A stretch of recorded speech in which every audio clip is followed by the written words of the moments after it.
Hey, ladies and gentlemen, how's it going, everyone? What's going on, YouTube? Sparky Marky Mark 23 here, coming to you live. Anyway, when you're getting this, it's April 23rd. Holy cow, man! April 23rd, and it's my birthday! Haha! Look at that. Welcome with a G-Shock on. April 23rd, y'all. So anyway, I'm here to tell you a little review, and it's for this film. And it's I Know What You Did Last Summer. Now, this film and I, Sparky Marky Mark, we go way, way, way back. And it was in the late 90s in 1998 during the time of the teen horror genre. Now, this film came out in 97, but I didn't see it in theaters. I was 6, and I couldn't watch it. But it was until a month after my 7th birthday in May. After my 7th birthday in April, in May, this was on HBO or Cinemax. And oh man, this is one hell of a story to tell.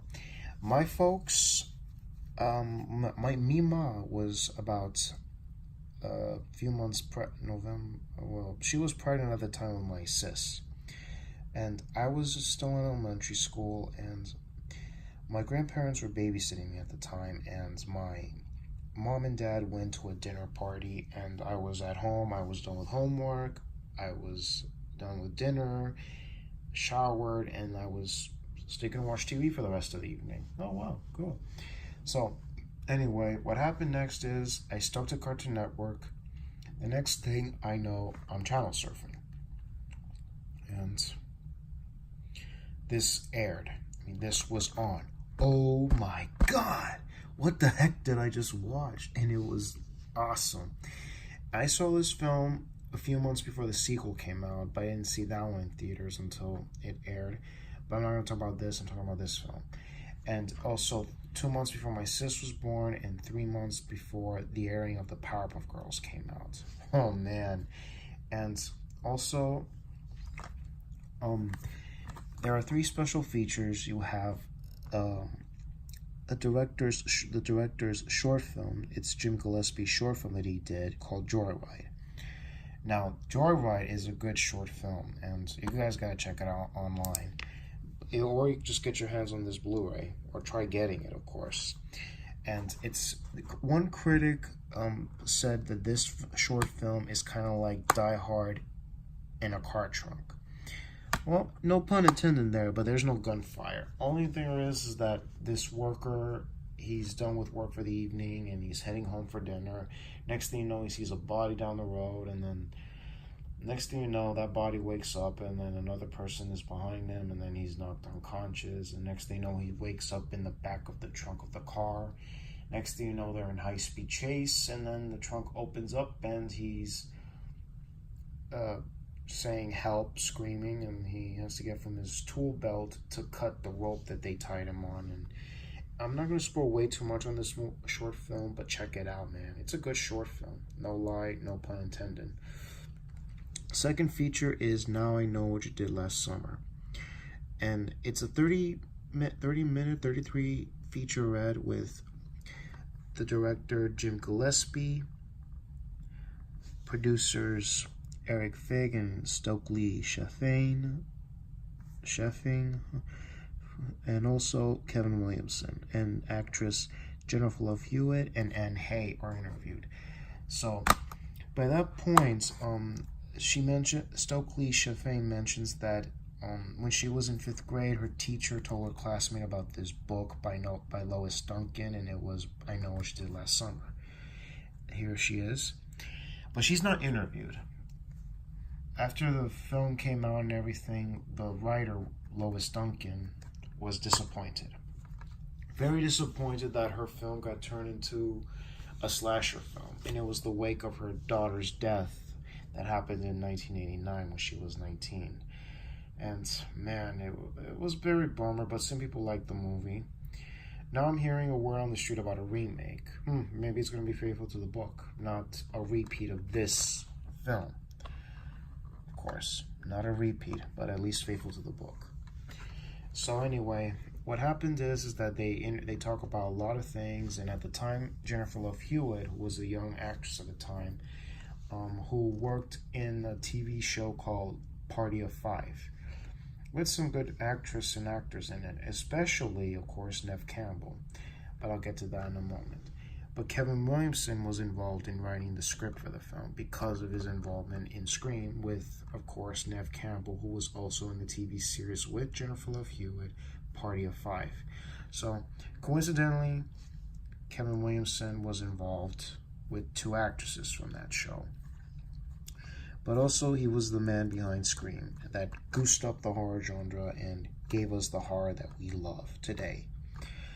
And then also, Williamson talks about boats because the sequence in which the two main characters are being chased by the villain in the boat, and talks about what kind of accidents would happen on a boat. Of course, that's how it was intriguing when they were doing that scene or writing it and envisioning it.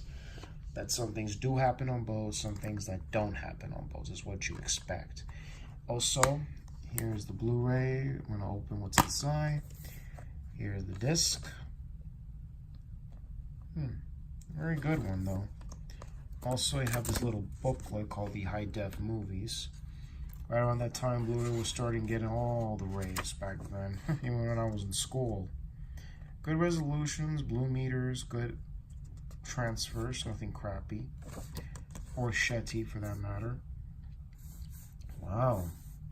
Well, this was when I was in high school at the time, and also, here's a little characters of the only two that you see in the film.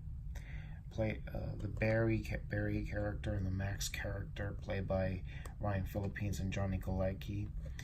And then the sequence in which the Max character gets killed by the villain, the fisherman, of course. You know what this villain is capable of course, telling you what's he capable of. Then when he kills this one person, you definitely now know what he's capable of. And he threats the life of these four main characters, leading up to his big plan, fiasco, whatever you like to call it. And that's how when I fell in love with this movie. And wow.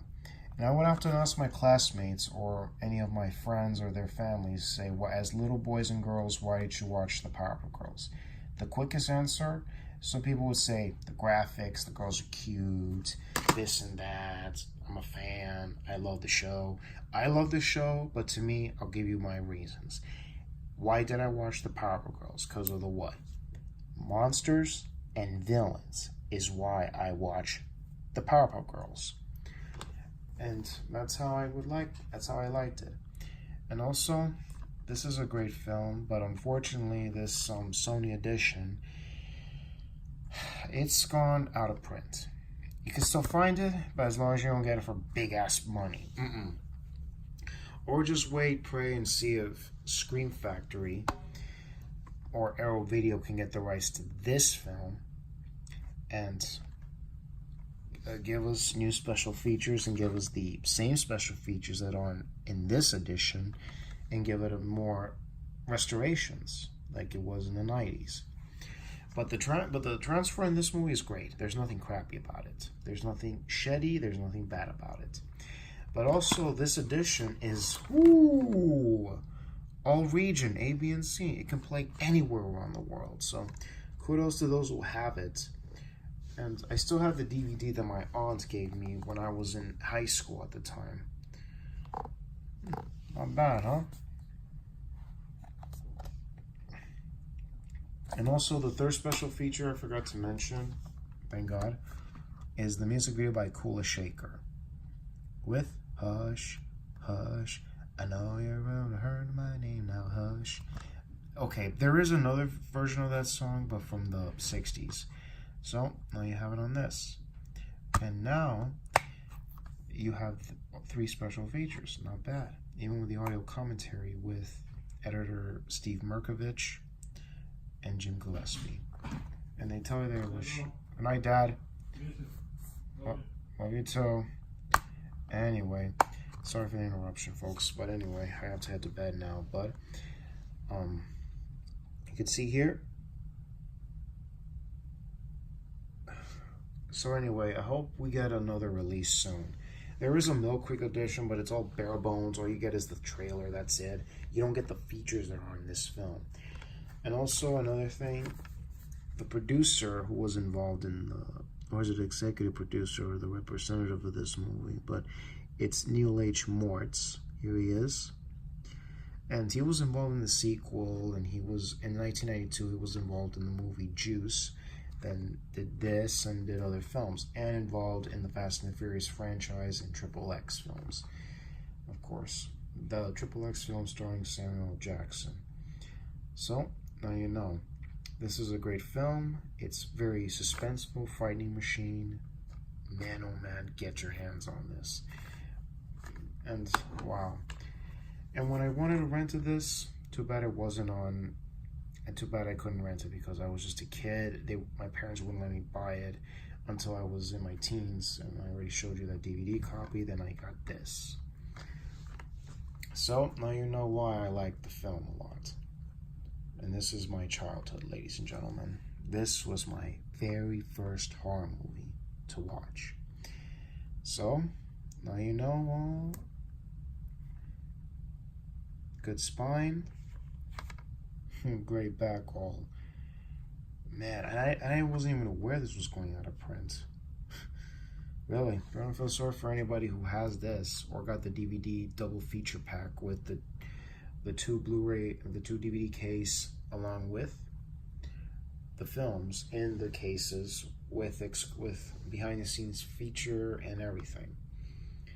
And this is a good film. No lie. No pun intended. It's Sparky. Rock on with the G-Shock on. And happy birthday to me. It's Sparky. Peace!